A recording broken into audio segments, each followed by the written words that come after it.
Hello friends, यहाँ पे हमारा एक नया इनिशिएटिव है और इसमें हम बीपीएससी के लिए यानी बिहार पब्लिक सर्विस कमीशन की जो मेंस होने वाली है 66th बीपीएससी की, तो इसके लिए हम प्रीवियस ईयर क्वेश्चन को जो मेंस का क्वेश्चन है उसको डिस्कस कर रहे हैं, ताकि जो भी नए स्टूडेंट्स हैं या फिर जो पुराने भी स्टूडेंट्स हैं, अगर वो अपने आंसर को मॉडिफाई करना चाहते हैं या इससे कुछ सीखना चाहते हैं तो वो सीख सकें।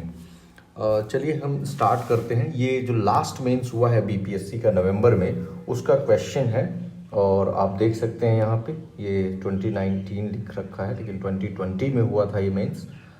और जनरल स्टडीज़ पेपर 2 है। इसका सेक्शन 1 का ये पहला क्वेश्चन है जो पॉलिटी से है, जिसको हम डिस्कस करने जा रहे हैं और इसका मैं यहाँ पे मॉडल आंसर बताऊँगा कि do you agree with the view that our constitution has given fundamental rights by one hand and taken them back by another hand.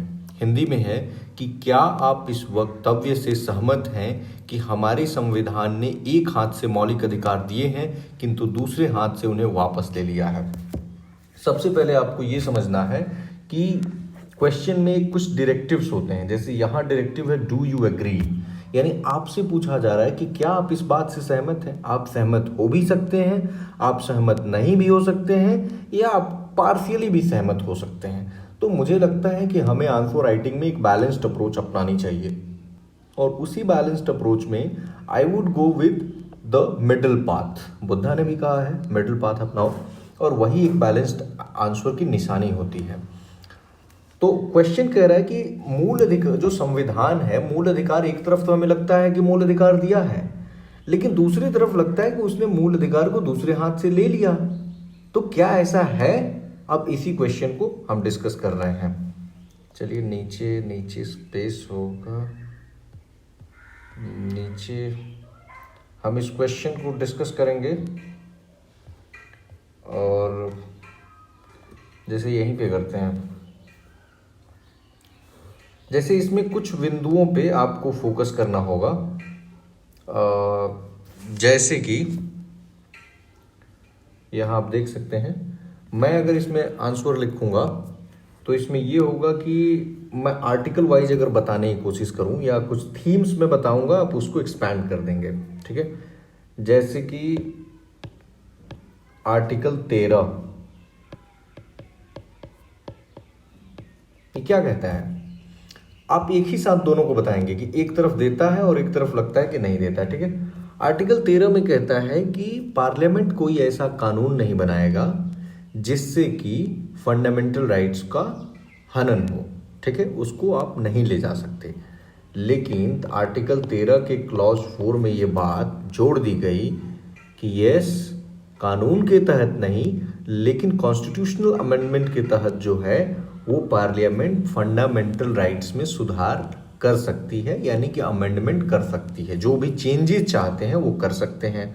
तो एक तरफ तो दिया कि कानून नहीं बना सकते, दूसरी तरफ कहा कि कानून कहाँ बना रहे हैं, हम तो कॉन्स्टिट्यूशनल अमेंडमेंट कर रहे हैं। फिर आप आर्टिकल 14 देखिए, इसमें क्या बोलता है, इक्वालिटी बिफोर लॉ, यानी प्राइम मिनिस्टर हो या फिर एक आम किसान हो, दोनों बराबर हैं। बट इक्वालिटी बिफोर लॉ में क्या किया गया है कि कुछ एक्सेप्शंस दे दिए गए हैं, जैसे कि प्रेसिडेंट हैं, गवर्नर हैं, एम्बेसडर्स हैं, फॉरेन सोवरेंस हैं। तो ये है कि एक तरफ तो आप दे रहे हो, बट दूसरी तरफ क्या कर रहे हैं कि आप उनमें अनइक्वल स्टेटस मेंटेन भी करना चाह रहे हैं। आर्टिकल 15 देखिए, और आर्टिकल 16 को भी हम इंक्लूड करते हैं। इसमें अगर एक प्रोविजन देखिएगा, रिजर्वेशन या अफर्मेटिव एक्शन भी कहते हैं इसे, तो रिजर्वेशन या अफर्मेटिव एक्शन का जो प्रोविजन है, एक तरफ आप कह रहे हैं कि किसी के कास्ट के बेसिस पे उसको हम डिस्क्रिमिनेट नहीं करेंगे, बट यहाँ पे क्या हो रहा है कि एक्सेप्शन दिया जा रहा है कि बट अगर कोई socially and educationally backward community है तो उसको हम रिजर्वेशन दे सकते हैं। अब इकोनॉमिकली भी जुड़ गया है, तो आर्गुमेंट हम उसमें नहीं जाएंगे कि रिजर्वेशन जरूरी है या नहीं जरूरी है या कितना जरूरी है, दैट्स अ डिफरेंट क्वेश्चन।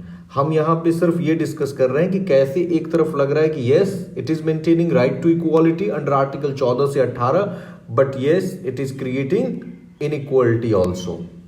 अच्छा, आर्टिकल अब हम देखते हैं, आप आर्टिकल 19 लीजिए फ्रीडम के लिए। इसमें क्या है, आर्टिकल 19 का 1 का ए देखेंगे तो freedom of speech and expression है, ठीक है। बहुत ही बढ़िया आर्टिकल है, मतलब कहते हैं ना प्रेस की फ्रीडम को कि मदर ऑफ ऑल लिबर्टी। तो मतलब आप बोलने का अधिकार और अपने अभिव्यक्ति का अधिकार इसमें दिया गया है, ठीक है। एक तरफ लगेगा कि हम कुछ भी बोल सकते हैं, बट इसमें क्या किया गया है कि रीजनेबल रिस्ट्रिक्शंस दे दी गई हैं। अब इन रीजनेबल रिस्ट्रिक्शंस के तहत आप क्या बोलेंगे वो डिटरमाइन होगा। जैसे क्या क्या रीजनेबल रिस्ट्रिक्शंस हो सकते हैं, जैसे कि कंटेम्प्ट ऑफ कोर्ट, आप कोर्ट का अवहेलना नहीं कर सकते हैं। मोरालिटी, आप कुछ ऐसा नहीं बोल सकते हैं जो नैतिकता के खिलाफ हो। सोवरेनिटी एंड इंटीग्रिटी को, भारत की संप्रभुता को अगर कुछ ठेस पहुंचा रहा है आप ऐसी बात नहीं कर सकते हैं। Disturbing the foreign relations with the country, किसी दूसरे देश के साथ अगर हमारा रिश्ता खराब हो रहा हो तो आप वैसी भी बात नहीं कर सकते हैं। Public order, security of the state, मतलब ये सारे एक्सेप्शंस दिए हुए हैं, यानी कि ये रीजनेबल रिस्ट्रिक्शंस के नाम पे। तो एक तरफ तो कहा कि yes freedom of speech and expression you have under article 19, but under article 19 का क्लॉज 2 रीजनेबल रिस्ट्रिक्शंस दे दिए गए और बोला गया कि ये नहीं बोलेंगे, ये नहीं बोलेंगे, ये नहीं बोलेंगे, ठीक है। तो एक तरफ से दिया, एक हाथ से दूसरे हाथ से ले लिया।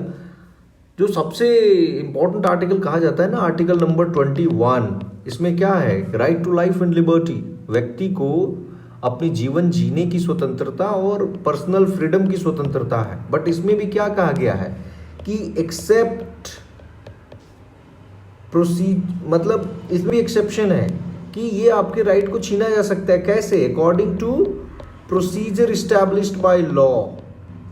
अब सोचिए, मतलब अगर प्रोसीजर इस्टेब्लिश्ड बाय लॉ होता है, लॉ अगर कोई प्रोसीजर इस्टेब्लिश करता है, पार्लियामेंट जो उसको छीन सकते हैं। अमेरिकन कॉन्स्टिट्यूशन में क्या है, ड्यू प्रोसेस ऑफ लॉ है। अब वहां पे प्रिंसिपल्स ऑफ नेचुरल जस्टिस को फॉलो किया जाता है कॉन्स्टिट्यूशनली। हालांकि हमारे देश में भी मनेका गांधी केस जो हुआ था 1978 में, तो ऑनरेबल सुप्रीम कोर्ट ने इस चीज को एक्नॉलेज किया था कि हाँ, ड्यू प्रोसेस ऑफ लॉ के तहत इंटरप्रिटेशन किया था और AK गोपालन केस 1951 को ओवरटर्न किया था। बट अभी भी कॉन्स्टिट्यूशन में यही बात लिखी हुई है, except according to procedure established by law, not due process of law, ठीक है। आपको मैं आगे बताता हूं, आर्टिकल 22, इसमें देखे होंगे कि ये प्रोटेक्शन देता है जब आपको अरेस्ट किया जाता है। जैसे कि जब आपको पुलिस पकड़ के ले जाती है तो 24 घंटे के अंदर नियरेस्ट मजिस्ट्रेट के पास ले जाना होता है और डायरी में एंट्री करनी होती है। आपको अपनी लॉयर अपने चॉइस का रखने का अधिकार होता है। लेकिन इसमें एक प्रोविजन है कि ये सब नहीं होगा अगर प्रिवेंटिव डिटेंशन के तहत आपको गिरफ्तार किया जाता है। अब सोचिए, प्रिवेंटिव डिटेंशन में अपने आंसर में एक चीज इंक्लूड करेंगे कि it is a necessary evil. Necessary evil बताऊंगा इसका अर्थ क्या होता है। देखिए, पहले प्रिवेंटिव डिटेंशन समझते हैं। प्रिवेंटिव डिटेंशन होता है कि अगर सपोज कीजिए कि कोई व्यक्ति है राम, अगर उससे किसी को खतरा है तो ऑन बिहाफ ऑफ कि मतलब सस्पिशन के बिहाफ पे कि हाँ ये खतरा पहुंचा सकते हैं, नॉट ओनली सस्पिशन बट एक प्रूफ लगे कि हाँ ये कर सकते हैं ऐसा, तो उनको डिटेन किया जा सकता है। जैसे दूसरा होता है प्यूनिटिव डिटेंशन, यानी कि जब वो क्राइम कर देते हैं उसके बाद वाला, ठीक है। हम इसके डिबेट में नहीं जाएंगे, हम सीधे आते हैं आर्टिकल 22, इसमें प्रिवेंटिव डिटेंशन। अब ऐसे में जैसे प्रिवेंटिव डिटेंशन था कि मीसा आया था, maintenance of internal security act, COFEPOSA था, पोटा था, टाडा था, उतना नहीं जाना है इस आंसर में। इस आंसर में हमें सिर्फ ये समझना है कि प्रिवेंटिव डिटेंशन जो है वो हमारे आर्टिकल 22 को में जो हमें प्रोटेक्शन मिले हैं उसको ये वायलेट करता है, उसको नज़रअंदाज करता है, उल्लंघन करता है उस चीज़ का। कैसे करता है? क्योंकि हमें अपने लॉयर चॉइस का रखने का अधिकार खत्म हो जाएगा जब अगर आपको प्रिवेंटिव डिटेंशन के अंदर पकड़ा जाएगा तो। आपको ये अधिकार नहीं मिलेगा, आपको नियरेस्ट मजिस्ट्रेट के पास ना पकड़ा जाएगा। हो सकता है बिना किसी चीज़ के आपको 3 महीने तक आपको पुलिस की कस्टडी में रखा जा सकता है।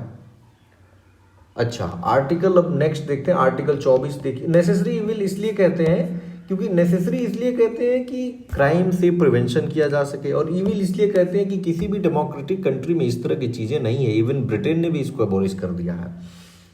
अब हम देखते हैं आर्टिकल 24। अब ये कहता है कि 24 में कि 14 साल के तो बच्चों को प्रोटेक्ट करता है, 14 से नीचे का।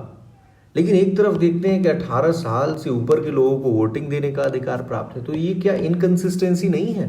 18 साल तक के नीचे के को एक तरफ बच्चा समझा जाता है और यहाँ सिर्फ 14 तक को प्रोटेक्शन है कि किसी भी माइंस या हजार्डस वर्क्स में आपको एम्प्लॉय नहीं किया जा सकता है। तो ये भी एक इसका सपोर्ट है। अच्छा, आर्टिकल 32 में भी आप देखेंगे कि सुप्रीम कोर्ट पे तो बाइंडिंग है कि आपको रिट जारी करना ही करना होगा अगर किसी व्यक्ति का पर्सनल फ्रीडम का वायलेशन हुआ है या फिर उसके फंडामेंटल राइट का वायलेशन हुआ है। लेकिन ऑन हाई कोर्ट पे ये बाइंडिंग नहीं है। हाई कोर्ट के पास डिस्क्रिशन होता है कि वो आपके रिट पे फैसला दे या आपके रिट पे फैसला ना दे। तो ये भी एक तरह से आप एक तरफ कह रहे हो कि रिट जारी कर सकता है और दूसरी तरफ उसको डिस्क्रिशन दे दिया कि वो अपने विवेक पे निर्भर करता है, बाइंडिंग नहीं बनाया आपने।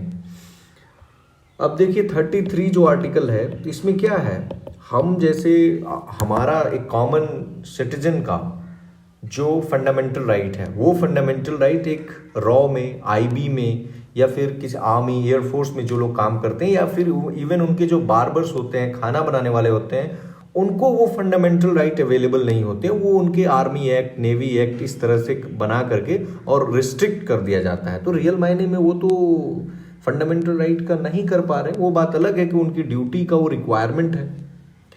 आर्टिकल 34 देखिए, मार्शल लॉ लगाने की प्रोविजन की बात करता है। देखिए रिक्वायरमेंट अलग चीज होती है, बट हम तो यहाँ क्रिटिसाइज कर रहे हैं ना कि एक हाथ से आपने लिया दूसरे हाथ से दे दिया।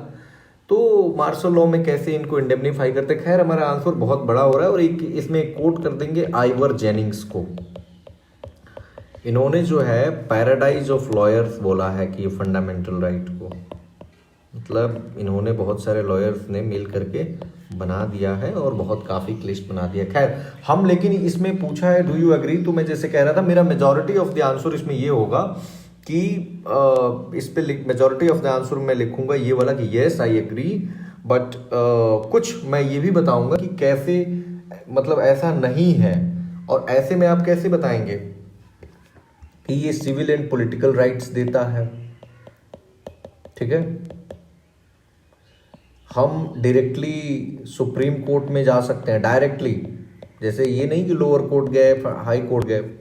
अच्छा, तीसरा है कि केवल मतलब कॉन्स्टिट्यूशनल अमेंडमेंट के तहत ही इसमें बदलाव लाया जा सकता है, यानी कि सैक्रो सैंक्ट तो नहीं है बट यस काफ़ी स्ट्रिक्ट है। और कोई केवल पार्लियामेंट ही कर सकती है, स्टेट लेजिस्लेचर को पावर नहीं है कि इसमें कोई चेंजेस कर दे। और देखिए आर्टिकल 19 जिसमें freedom of speech and expression है, या 21 right to life and liberty, कितने इंपॉर्टेंट आर्टिकल हैं। इवन आर्टिकल 21 को तो सुप्रीम कोर्ट ने कितनी बार मतलब यूज किया है। Even right to life within a healthy environment, इसको भी माना है कि राइट टू लाइफ का पार्ट है।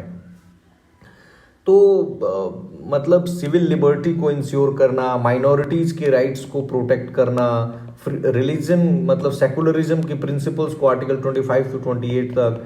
तो ये आप देख सकते हैं कि ये बहुत मतलब ऐसा नहीं है कि एक हाथ से लिया और दूसरे हाथ से दे दिया। तो आप कह सकते हैं कि yes it is working both ways, और आप इसको कंक्लूड करेंगे कि ये बहुत ही एक व्यक्ति को अपने कॉम्प्रिहेंड मतलब ऑलराउंड डेवलपमेंट के लिए फंडामेंटल राइट्स काफ़ी ज़रूरी है।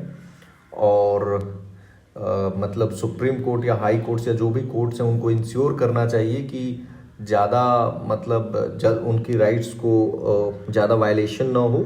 और अगर रिट्स की ज़रूरत है तो yes they should come out with writs. और ये कब होगा, जब केसेस की पेंडेंसी वगैरह कम हुई। खैर आप इसमें कंक्लूड कर देंगे। मैंने इसका मेंस दिया है तो अभी रिजल्ट आया नहीं है इसका, तो मुझे पता था कि इसका आंसर कैसे लिखना है क्योंकि इसके बारे में मैंने फ्रेमवर्क भी बनाया था। सो मैं अगला क्वेश्चन डिस्कस करूंगा, सेकंड नंबर क्वेश्चन। आप इसको तब तक देखिए, और अगर कुछ भी आपको लगता है कि yes there can be an addition, you can tell me in the comment section.